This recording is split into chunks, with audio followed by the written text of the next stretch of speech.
But I'd drive over to there and meet them, and then between them and the Jadotsi girls, they drove to Howard every day and went to, Wayne went to the public school, and the two Jadotsi girls went to St. Agatha, and I'd ride with them every day. So then sophomore year was a lot better. Okay.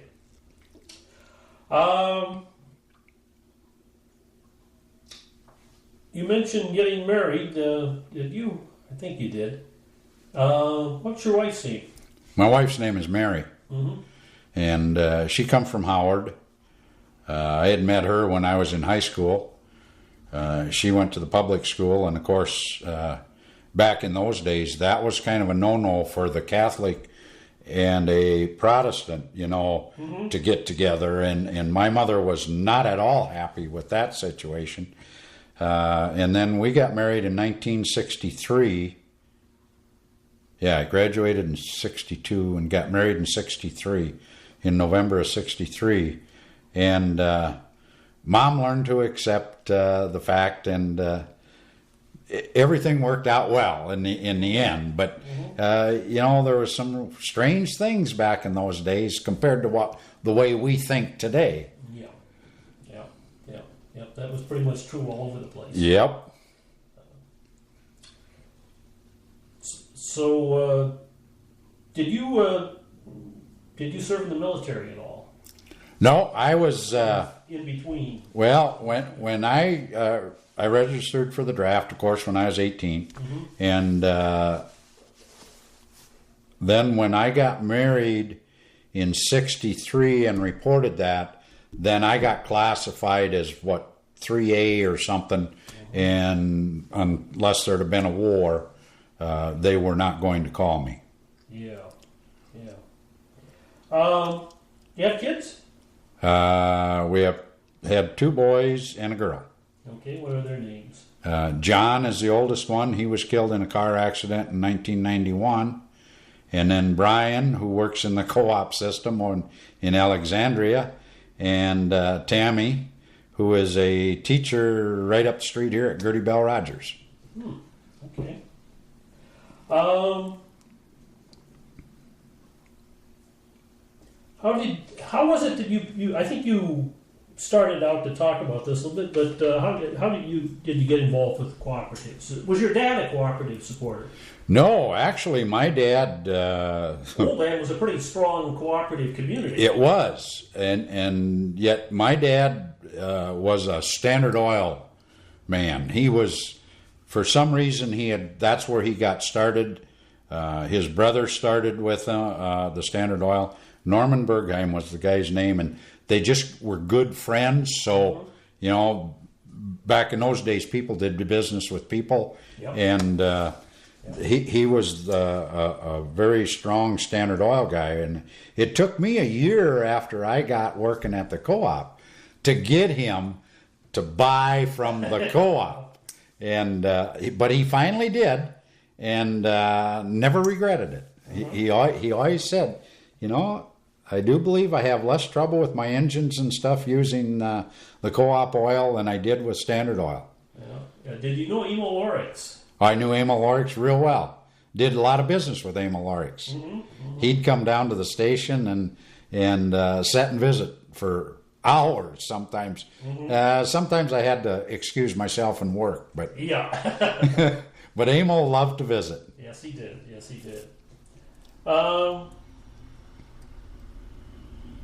What did you ultimately like about the cooperative way of doing business? Your dad had not really been into it, so you didn't get that from your parents. No, and I really didn't know anything about the co-op until I started working there. Mm-hmm. But I just knew that the co-op dealt primarily with farmers. Mm-hmm. And that was where my heart was. And I wanted to be, if I couldn't farm, then I wanted to be as close as possible to agriculture.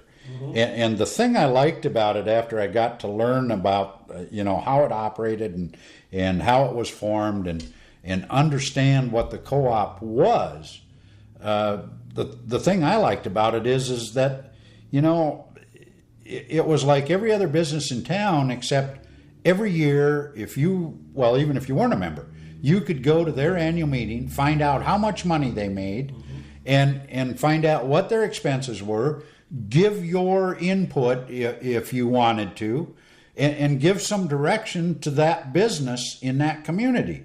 And there wasn't another business in the country that allowed people to do that. And I just said, that is the American way of doing business. Everybody should do that.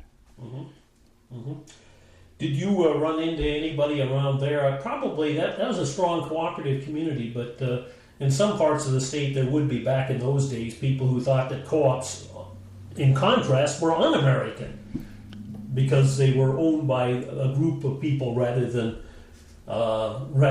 one guy or one corporation.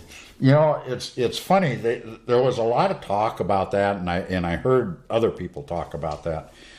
But there wasn't a lot there. But my Uncle Joe would never switch to the co-op.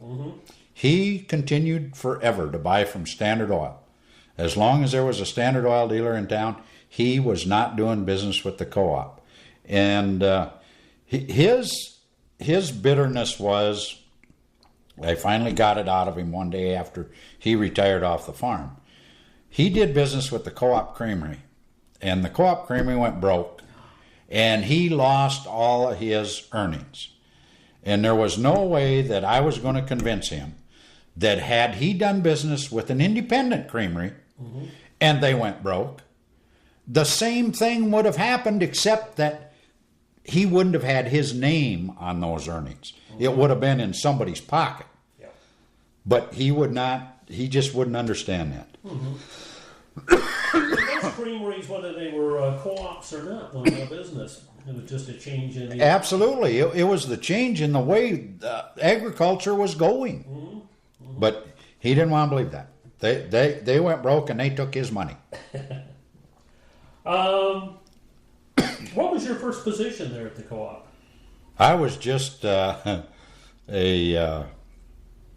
flunky and a tire fixer and an oil changer, and to this day I remember my first day of work.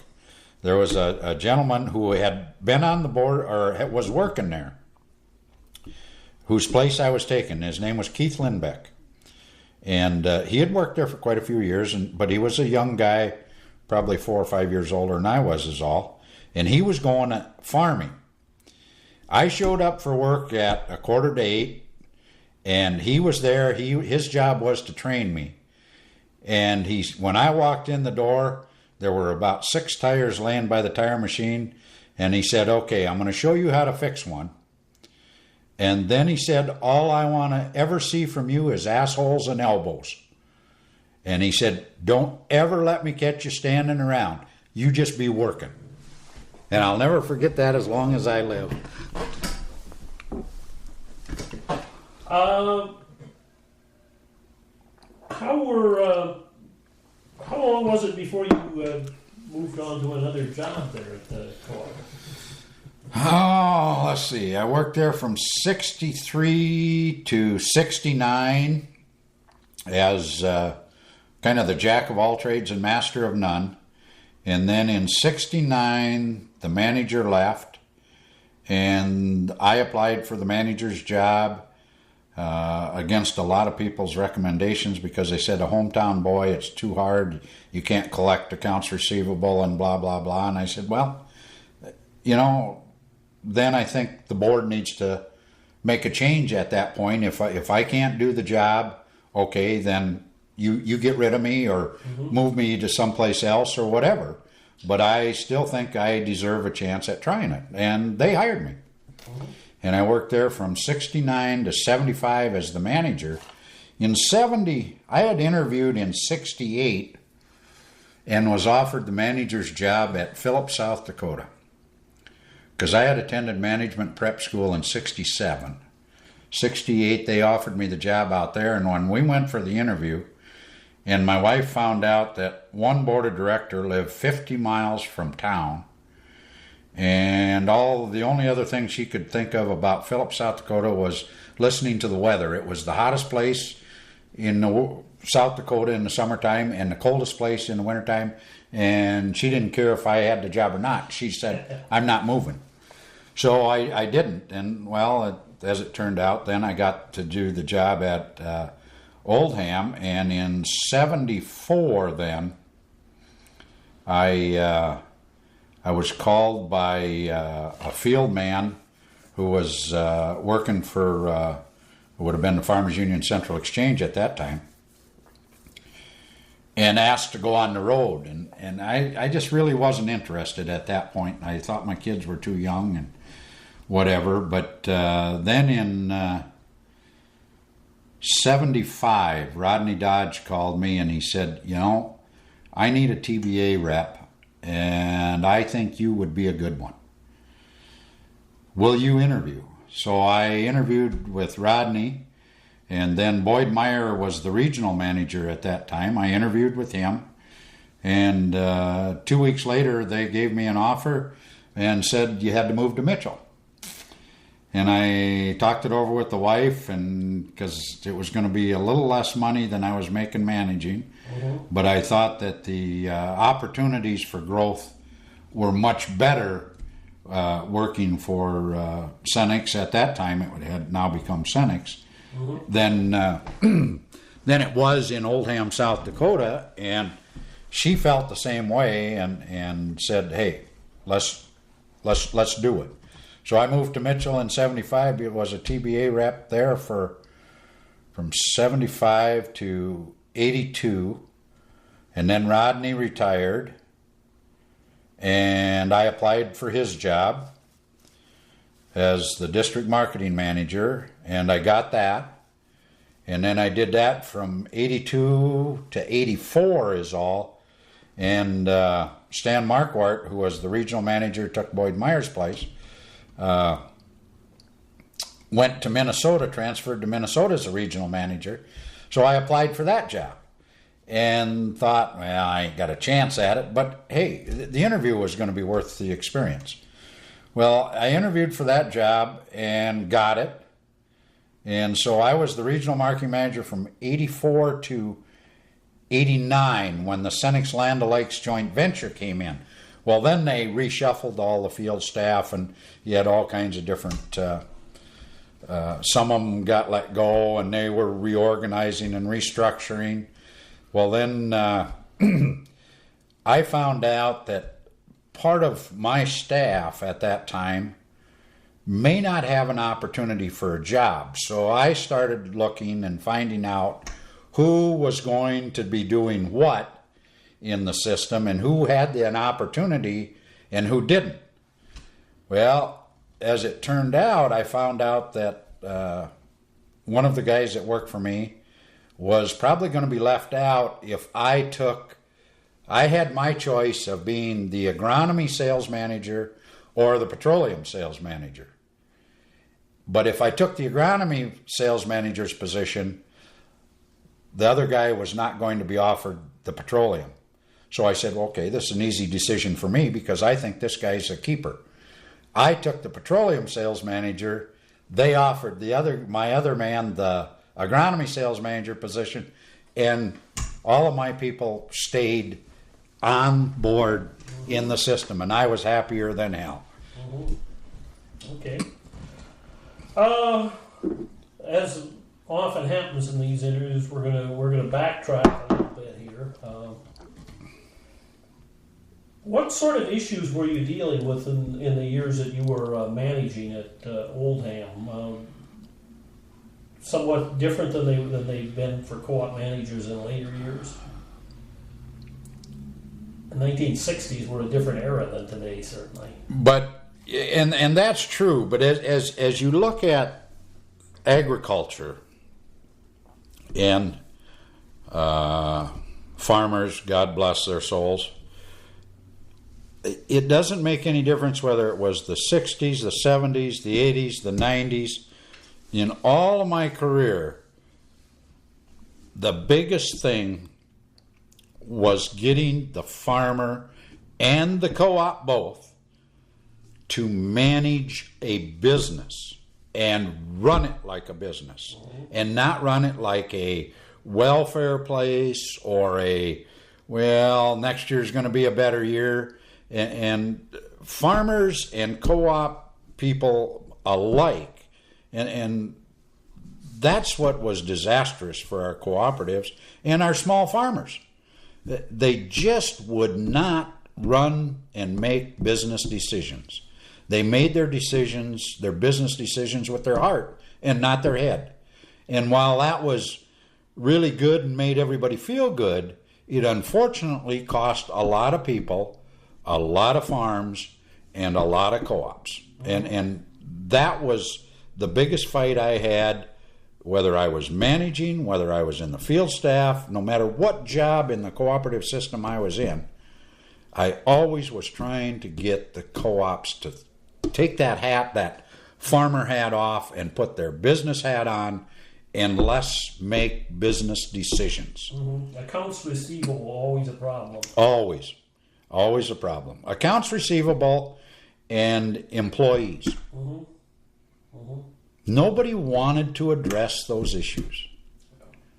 And I got kind of blackballed as a manager in Oldham because I was tough on accounts receivable. Mm-hmm. And people you just can't go for a year and pay your bill once a year. It just doesn't work. Mm-hmm. Mm-hmm. But even back in those days, that's the way they had been trained.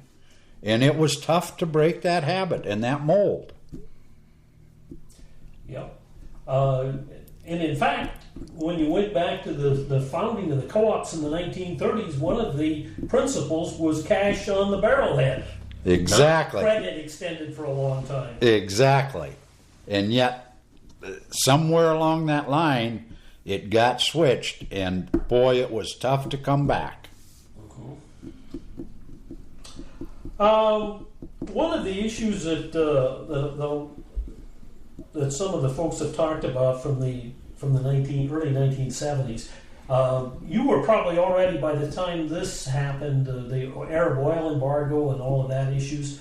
Did you have any problem with availability of supply? And we had lots of problems with supply and availability, and we were actually Rodney and myself were actually responsible for allocating to the co-ops in our district based on the gallons that St. Paul said we would be able to get, and then we had to make sure that all of the co-ops that we served in our district would have enough gallons to meet their customers' needs. Mm-hmm. And while we had some really close calls, there was never a time I can ever remember anybody actually having to stop what field work or harvest or anything that they were doing because they did not have any fuel. Mm-hmm.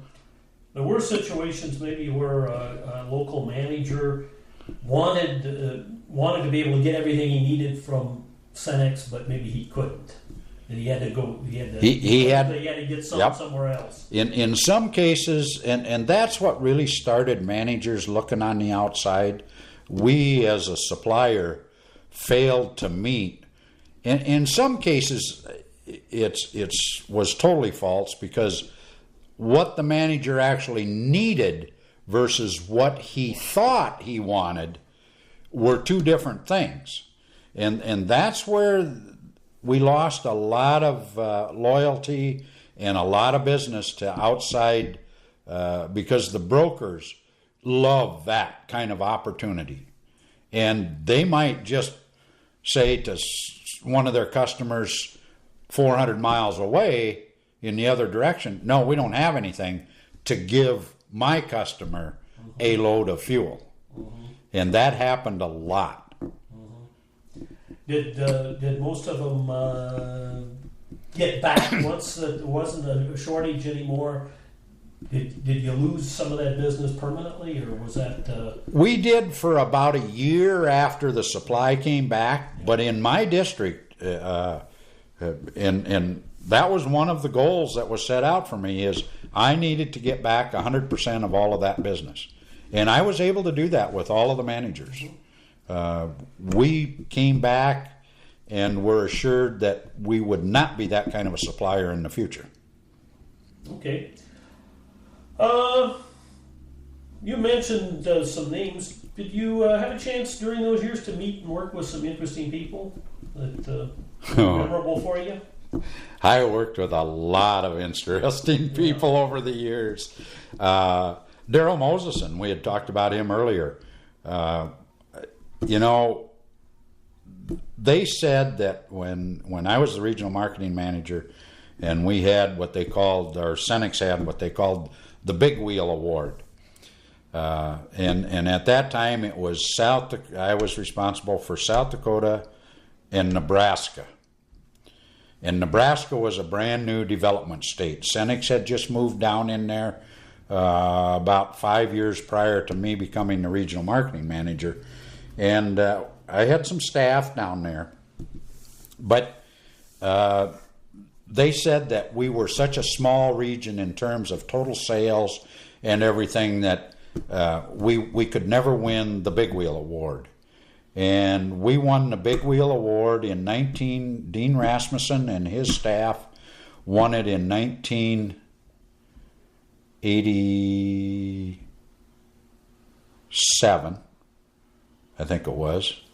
86, 87, or 88. I don't remember the year exactly. And then South Dakota got to be recognized in the Cenex system as people who were professionals, that had good cooperatives to work with, and that were being supported by. And we really came up in the eyes and in large corporations. It gave us some, I hate to say it, but political power within the organization. And we were able to get some things for our co-ops that had previously been unavailable. And then it's a long way getting back to Daryl Moseson, but in 1989, when they did the Cenex joint venture, in 88, Ken Pastolka and his crew, and he was living in Grand Island, Nebraska, that district won the last Big Wheel Award that was ever given by Cenex, because then the joint venture came in and all of those programs went by the wayside. And we got to meet in Daryl Moseson's office. We were in town for a meeting when that announcement was made, and Daryl personally made it to us and shook our hands in his office in Cenex corporate headquarters. And that was the greatest day of my whole career.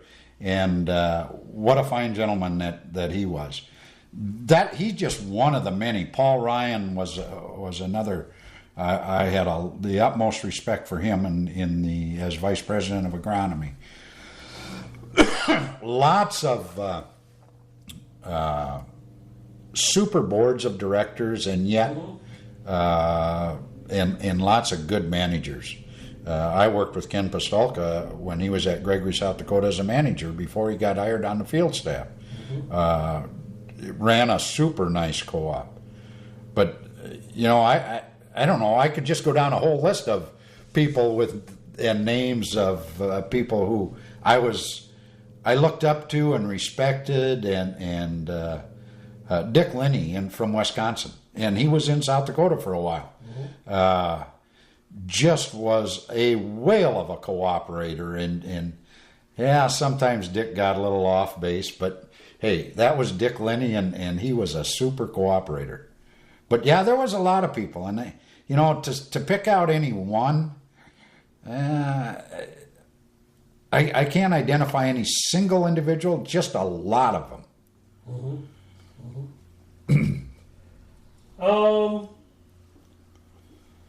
One of the issues that, of course, has been around for quite a while is of course, as time went on, the small co-ops were faced with difficulties, and the question of whether they ought to be merging with a neighboring co-op to maybe be more efficient.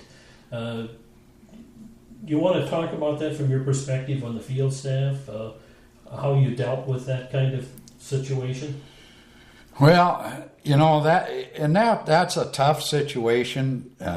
We thought we could see it, and I don't know that anybody that's on this earth has all the answers, but we felt that with the way agriculture was heading and what was going on in rural America with the demise of the small farmers, that if these co-ops really looked at the future and where did they want to be, and again, the business versus the heart thing, which was difficult to overcome,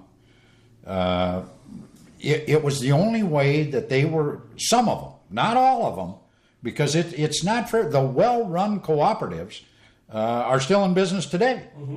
But the ones that were not well run are struggling. And there, one in particular, Dante, South Dakota. I had 3 different merger meetings with those people, and 2 of them, I had the 2 of the patrons from Dante come up to me after the meeting and look me in the eye, shake my hand, said, "Good presentation. We understand exactly what you're telling us, but we don't care. We are not voting to merge our co-op with anybody else, and we will let it die on the vine." And when there's that kind of an attitude, it doesn't matter what you're going to do. That's just the way it's going to be. And that's unfortunate, but that just set me back so far that night that I just couldn't believe that somebody could stand there and say, yeah, we understand this. We know that that's what's going to happen, but we're going to be content to let it happen. That blew my mind. And I think that did happen for them. Yes, it did. Yes, it did. They hung on for a lot of years that I didn't think they could hang on for, but it finally caught them in the end, and that's unfortunate. Were there any special circumstances that caused them to take that attitude? I know around the Dakotas, in some instances, you have communities that are predominantly one ethnic group as opposed to the others. And well, is that the case down there? It's the case is somewhat that, but that's predominantly Bohemian. Yeah. But we were putting them with Avon, which is also fairly Bohemian. Yes. And then we looked at Tyndall. And that is too. Yes. And it didn't make it. It was that, and I saw it when I was in Oldham at the co-op there. That small town loyalty sometimes becomes so great that it's their own worst enemy. Today in Oldham is the same situation. Those people just let everything die because they were not going to share and not going to give any of their resources and go with anybody else. Not ever. Well, now they sit there and cry because they have nothing. Yep. And that's the unfortunate part of those. But it's that small town loyalty. And I found that in working with mergers, somehow or another, you had to separate the school and the church from the co-op. And if you couldn't get that done, you were not going to merge the co-op either, because it just didn't work. Was there a problem down at Tyndall with I understand the school and the co-op? It seemed like maybe there was a problem with school consolidation that contributed to the demise of the co-op. I wasn't involved with that one when it finally went under, but there were 2 co-ops in that town. There was no reason that there couldn't have been just one, and the other one is still in business today, but it's in dire financial straits. Had them 2 been put together 25 years ago, 30 years ago, there'd probably be a very strong co-op down there right now. But for some reason, those people just could not just bring themselves to do that.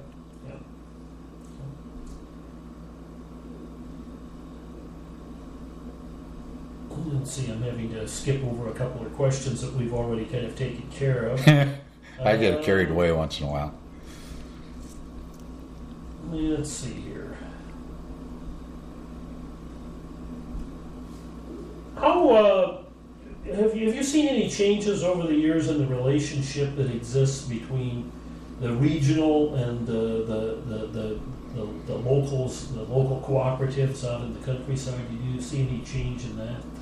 I think there's a big change in that today. Yeah. As I look back on it, there used to be and I'm not saying that any of it's necessarily bad. It's just different.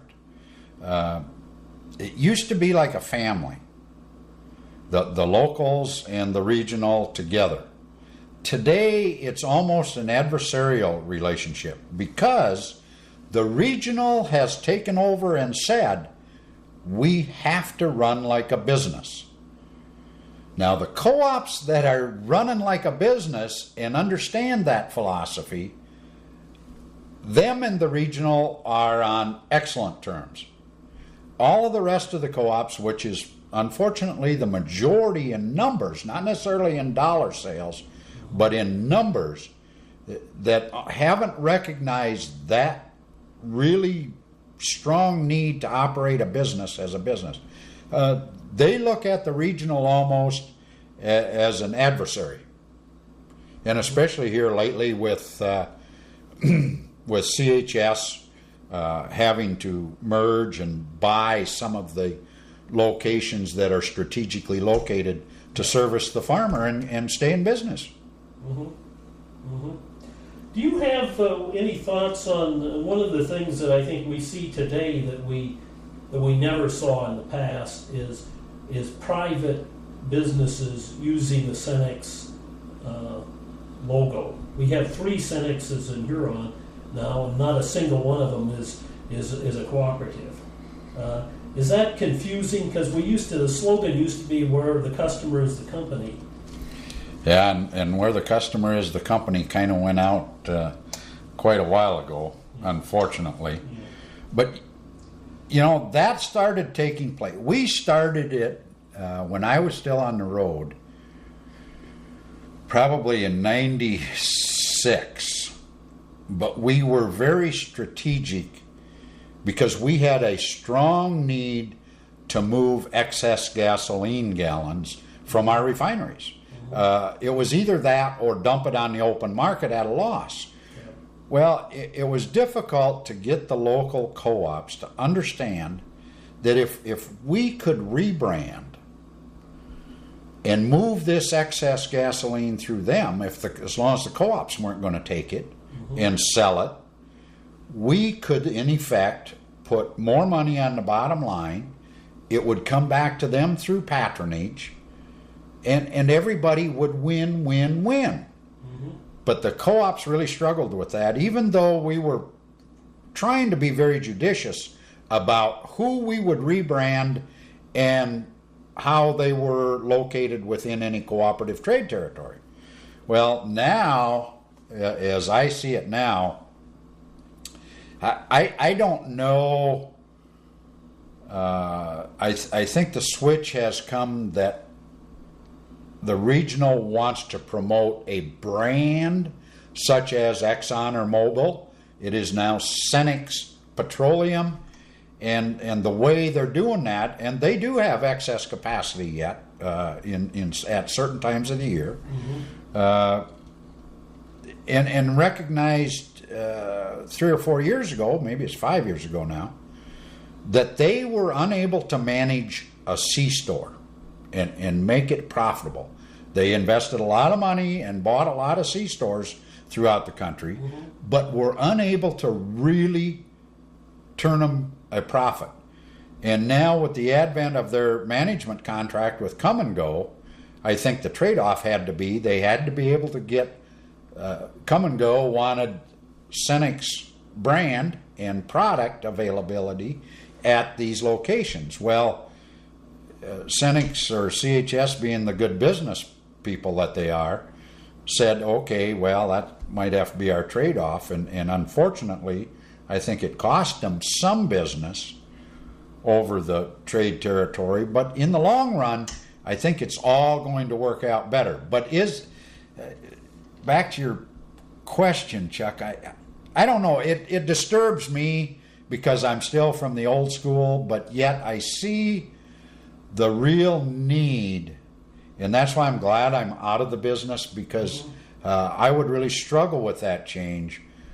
But I do see the need to do those kinds of things if you're going to stay in that business. Yeah. And if you're not willing to make those changes and do those things, the thing that it's going to cost you is the next thing you know, you're going to have to sell your refinery, and then where are you at? Yeah. Then you're at the mercy of the brokers, and that's not a good position to be in if you're in a strong rural market like CHS is. So I think that, while I don't agree with it, I understand it, and I think that it's a direction that they have to go. Yeah.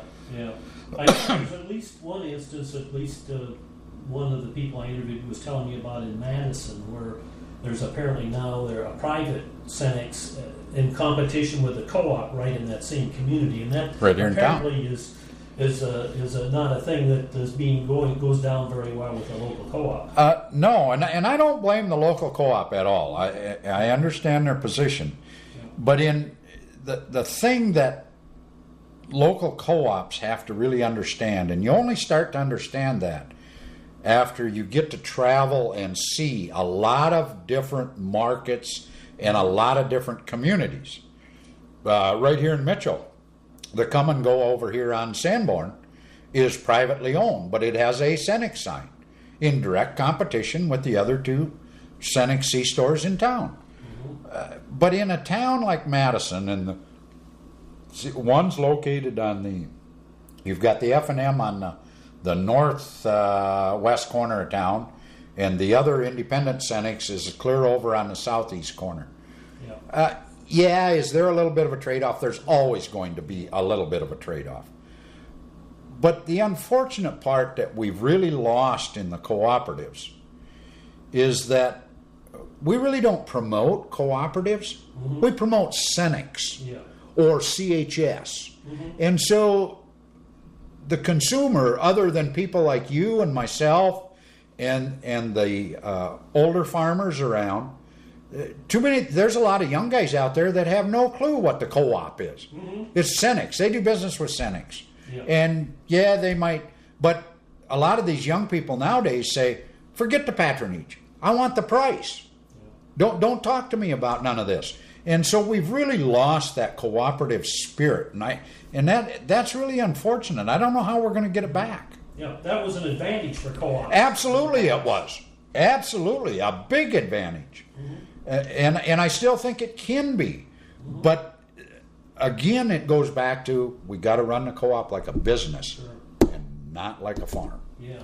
And particularly, we were talking about it earlier, the television commercials of the 70s and 80s compared to the ones of today are quite different. Yes. They're targeting today, everybody's targeting the consumer. Yeah. Because guess what? That's where the major gallons are burned. The farmers are down to less than 3% of the total diesel fuel used in the U.S. Hell, the over-the-road truckers use 4 times more diesel fuel than the farmer does, and that's unfortunate. Yep. Let's go to an entirely different subject. All right. Did you have both as a manager and probably to a greater extent when you were on the field staff? Did you have a particular philosophy for dealing with the people that worked for you? My philosophy is, and it didn't matter whether I was at the local co-op or on the field staff, when I got to be in a supervisory position, my whole goal was to set every single person that reported to me up for success. And the more I could gain that, then the better I was going to be. Because if they were successful, the captain is always successful then. During your years in the cooperative movement, what has been your biggest disappointment, if you've had one?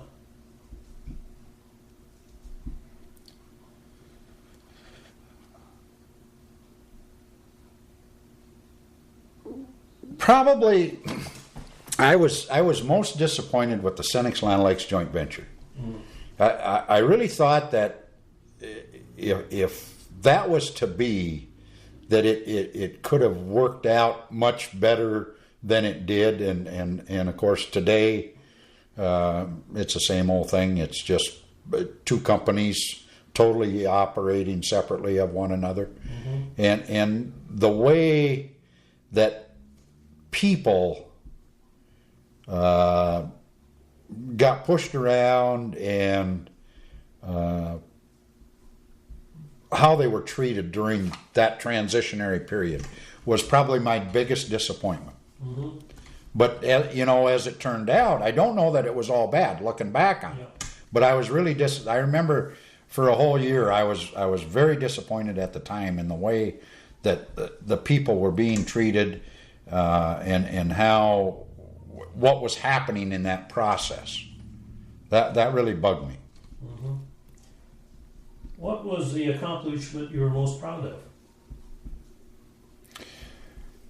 Watching my two teams win the Big Wheel Award in Cenex. And then the third one would be that of all of the people that I hired and supervised, over 70% of those people were promoted within this company.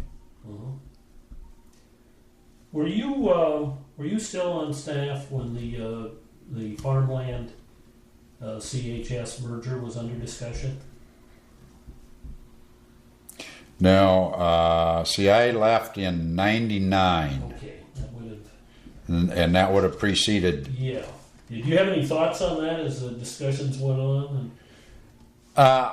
I felt that probably would be a good thing at the outset, but then after I had picked up a prospectus from Farmland and really went through that in depth, I hope that it was not going to be, because they had dug themselves a hole that I just didn't see why Cenex should risk their balance sheet when they were going to be out of the picture anyway.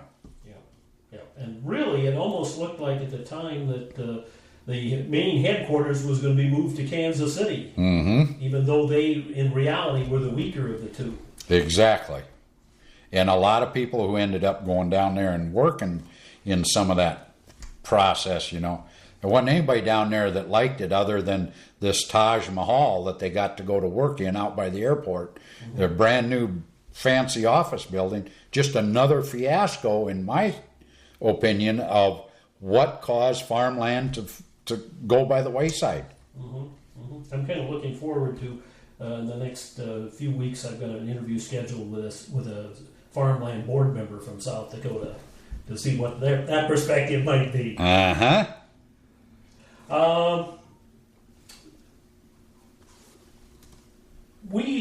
I think last year at the Co-op month banquet, which was here in Mitchell, the speaker talked about cooperatives being what he called a market correcting tool.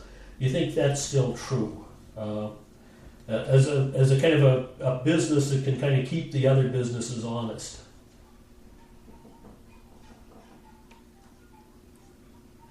I think that used to be the case, but I don't think it's the case any longer, Chuck, because what I'm starting to see now is too many cooperatives are in tough financial situations, and now, instead of being the market leader in providing products and services at competitive prices, they're exactly the opposite. They're overcharging, trying to correct and cover up some of the problems that they've got for the bottom line, and it's not working. It's just flat not working. How important is cooperative education? Do you think? We talked about people not understanding what a cooperative is anymore. Is there something that could be done about that? Do you think that's an important function yet? And are the co-ops doing enough of it? I think that, while I still believe in the cooperative system, I think the time Maybe. I don't know on this one, but the time may be that somehow or another the cooperative has to take a different role in the economy and the country as a whole, because as we get less farmers and more consumers, and consumers for the most part could care less about cooperative. Yeah. I think that while I still like the cooperative philosophy and their structure, if they're going to stay in business, they have to go out after that consumer. And the consumer who is not going to understand a cooperative, unless we can get it taught in all of the school systems at a very early age, they just need to know a brand. The consumer needs to know a quality brand, and that's where we want him to go. And I don't know what that says about the co-ops, but it just, this whole thing has just gradually gotten away. Yeah. Do you think there's enough cooperation between cooperatives? You know, we have a co-op month banquet once a year, but the rest of the year, those co-ops maybe don't work together as much as they once did, or recognize their similarities. Yeah, I don't think there's near enough. I think there's a lot of efficiencies could be gained in a lot of instances if co-op management and boards would just sit down and operate like a business and buy especially with this high-priced equipment and stuff that's required to do custom applications. There's no reason that two co-ops couldn't go together and double the efficiency of that machine. But they won't do it. Because you might have it when I want it.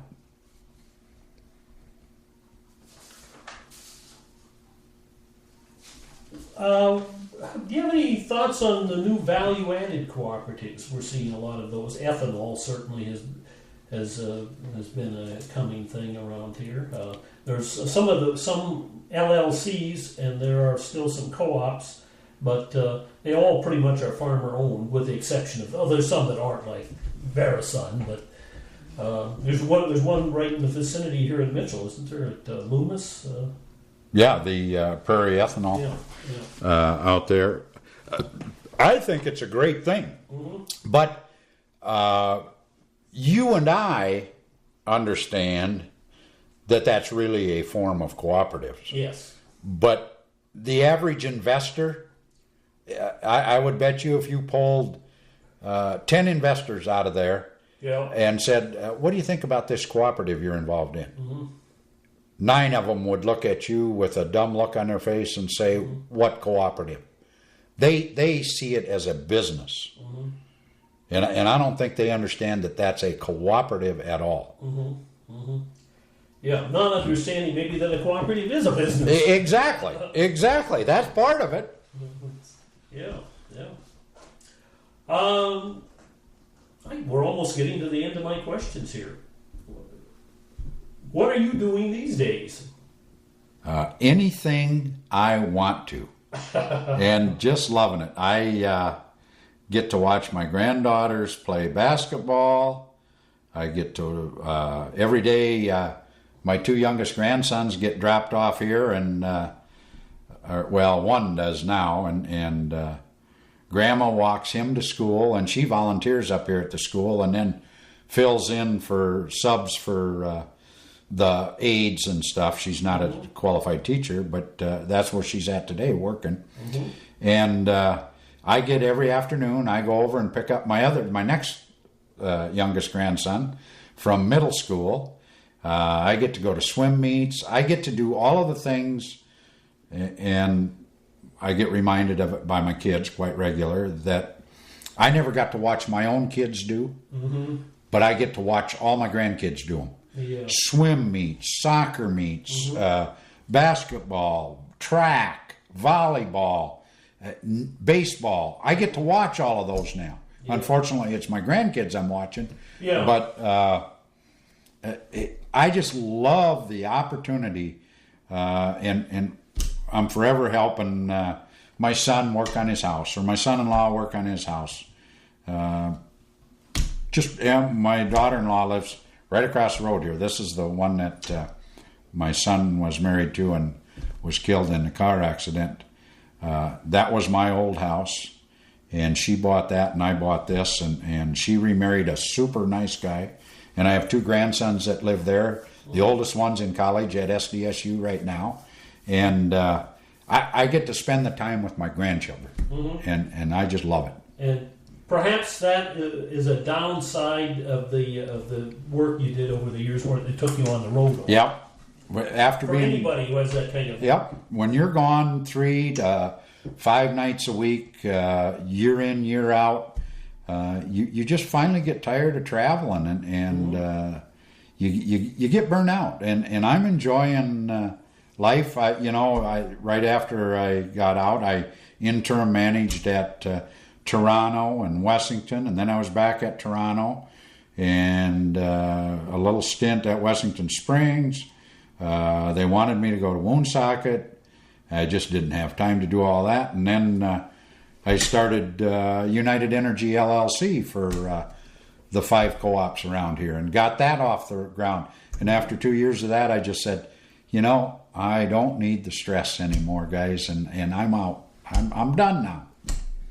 So I've loved everything I've done so far. Okay. What kind of advice would you give someone today that was thinking about maybe a career with a cooperative, locally or regionally?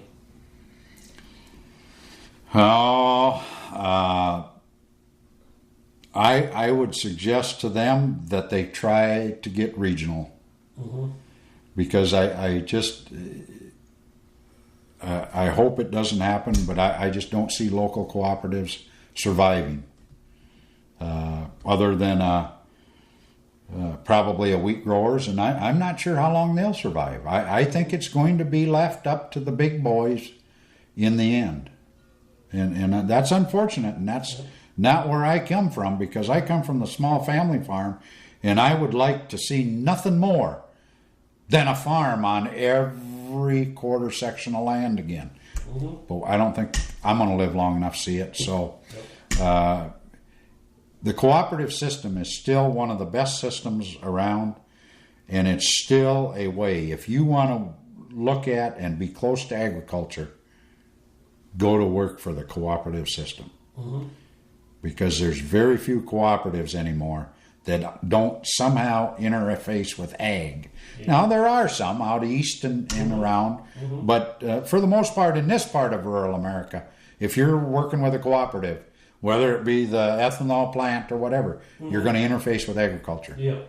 And some people do it even if they don't know they do it. Exactly. We run into some credit unions in the state that don't seem to realize that they have any relationship to agriculture.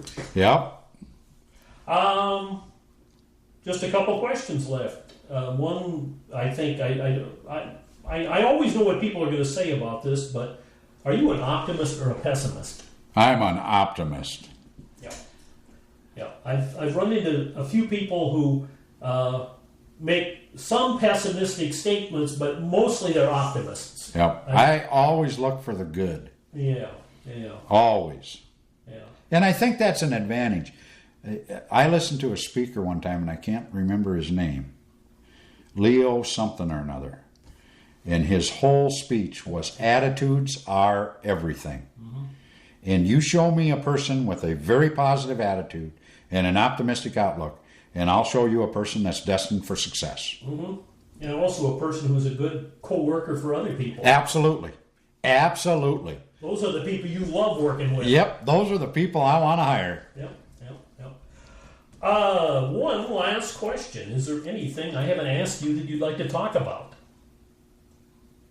That's an open secret. I never know when I'm going to get there. I get surprised sometimes. The advice I've given to a lot of people, including my daughter who is in the... Well, I've got a daughter, a daughter-in-law, and a sister-in-law, 2 sister-in-laws that are in the education system and a brother that's in the education system. And it doesn't matter where you're at or what you're working for.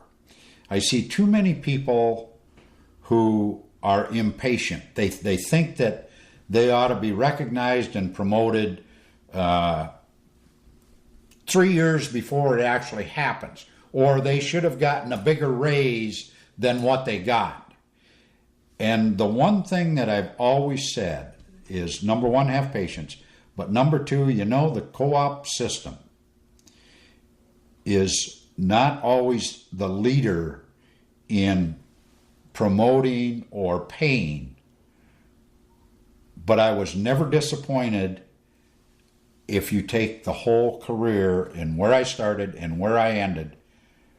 Yeah, maybe I was disappointed at points in between for short periods of time, but every system, whether it's the school system or the co-op system or the eye doctor or the grocery store, those places that are going to be in business and stay in business will recognize that their employees are their success. And sooner or later, you will always get, if you're in the top 10%, always try to be in the top 10% of all the employees at the job level you're at. Mm-hmm. And if you're there, number one, you got job security. Number two, your pay scale will always come to meet your expectations sooner or later. Sometimes it's later, but it will always get there, and you'll never be disappointed. Mm-hmm. We've been visiting with Jack Carmody. Thank you for participating in the Cooperative Legacy Project.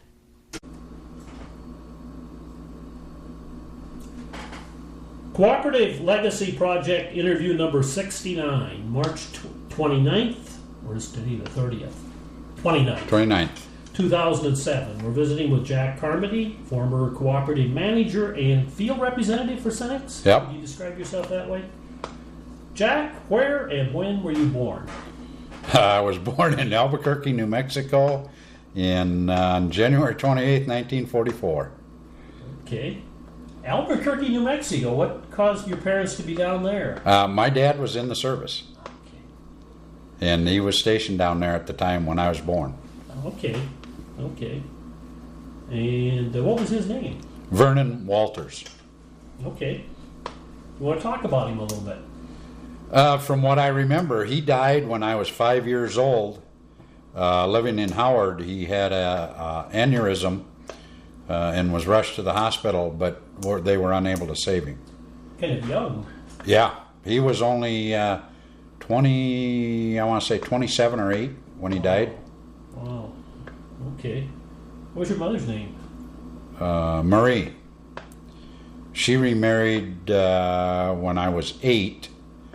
And then we moved to the farm south of Oldham to Ray Carmody was her husband. Mm-hmm. And he adopted us 3 boys. There were 3 of us at the time, and he adopted us, and then they had 2 more. Mm-hmm. Okay, what were your brothers' names? I had Bill was the second one, Gene was the third one, and then my half-brothers were Jim and Don. Okay, all boys. All boys, 5 boys. Okay. Did your dad get into the war at all? No, he was always stationed here in the States. On the stateside. Yeah. Okay. So you end up on the farm. What about when would that be? 1943, 50 or so? 51. Yep. Okay, and that was where? It would have been 52, right? 5 miles south of Oldham. Okay. And what are some of your early memories from out on the farm? Living in town, because up until that point I had never been on the farm. Uh-huh. We lived in Howard, South Dakota, and my mother was a beautician. And that's the way she was making a living on her own. And I remember a lot of fun times and a lot of hard work. There were always chores and hauling bales, and that was the one thing I got to be in the neighborhood, was probably known as one of the best bale handlers around, and there were 4 different people who did custom baling, and I had a job every single day, and sometimes 2 or 3 of them wanted me at the same time because I could stack the bales on the rack better than anybody and get it done faster than anybody else around the neighborhood. Almost a lost art today. Yeah, it's all done with tractors and loaders now. When you were a kid, what did you want to do? Did you want to farm? I wanted to farm all my life. I wanted to farm, and when I graduated from high school, my stepdad at the time, there was no land available. He said he'd be willing to help me out if we could find some land. Well, we couldn't find any land, and so I went to work in Howard at the body shop, and I worked there for probably 6 or 7 months right out of high school until there was an opening at the co-op in Oldham. And I said at that time, I wanted to get close to agriculture at least. If I couldn't farm, and plus getting back towards home, there might be some opportunities to farm. And I thought that was my best chance. Well, I applied for the job and got hired, and not thinking that would be my career. Just it was another job at that point, tied me over, and then I got married the first year I was working there, and I've been in the co-op system ever since. Okay, you want to talk about your dad a little bit? We talked about your biological father who died, but what was your stepfather like? My stepdad was hardworking. He grew up in the same section that we lived on, and him and his mother lived on the place that we call home now. And then when he got married, his mother moved to Ramona, and he had all he farmed was a quarter and a 40 is all the land he had at that point. And then he rented another quarter after they got married, and then about 5 or 6 years later he rented another quarter that he farmed, and being a small operator. And then his brother, who lived on what they really called their home place, in the same section just a quarter mile across the road. So I grew up with, and they had, my Uncle Joe and Aunt Irene had 11 kids. And so I grew up with cousins, and every Sunday afternoon, they had a TV before we did. And every Sunday afternoon, I would cut across the field over to their house to watch Victory at Sea. Oh, yeah. I'll never forget that. We just had a blast, and I got to play with my cousins and have some fun every Sunday, because in those days Sunday was the day of rest. Everybody observed that, no matter what, and that was family day and day to visit relatives and stuff. And every Sunday, I always got to go over there to watch that Victory at Sea if we were at home and not visiting relatives. When did you get a TV? Or when did they get one? I want to say it must have been in like 1957 or 8. Okay. But I'm not real sure of the year, but somewhere in that neighborhood. Then Mom and Dad got a TV, and then but Dad got into milking because he thought he needed more income. And so 7 days a week, 365 days a year, there were cows to be milked, and the boys had to help. And being the oldest, of course, I was in charge of that most of the time until I graduated from high school. Okay. What about school? Did you go to country school, or did you go to school in town? I went to the first 2 grades in Howard at St. Agatha Parochial School. Okay. And then when Mom remarried, then I went to country school 3rd through 8th grade, just a little less than a quarter of a mile south of the farm. So I walked to school or caught a ride with one of the neighbors going by every morning. And I attended that until I was through the 8th grade. And then Mom thought that I should attend parochial school again. So then I went back to high school. I went back 4 grades in St. Agatha. Okay. How many kids were there in that school? There was 21 kids when I graduated from the 8th grade. Okay. And it was a school. Mrs. Gladys Lamke was the teacher all the years I was there. Taught for quite a few years, taught my brothers for quite a few years afterwards. I don't remember the year the school closed. It was Wayne Township number 15. I'll never forget that. But then that also closed, and actually that ended up, Dad bought that school, and him and Mom remodeled it. In 81, they remodeled it, put a 2-stall garage on it, and then they moved into that. Oh, really? And my youngest brother, well, the youngest one that was alive at that time, because the youngest one was killed in a car accident, moved back onto the farm, and he took over the farming operation from Dad, and he still lives there. And Dad still lives in the schoolhouse.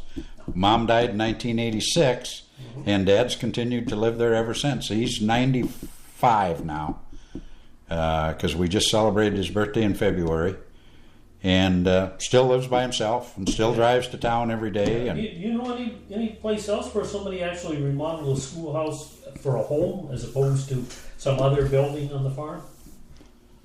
No, I don't.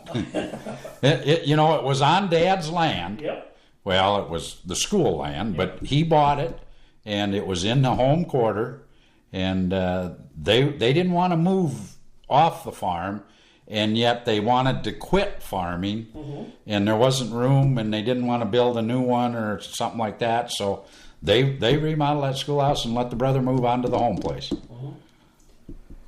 What about high school? You mentioned going to a parochial school.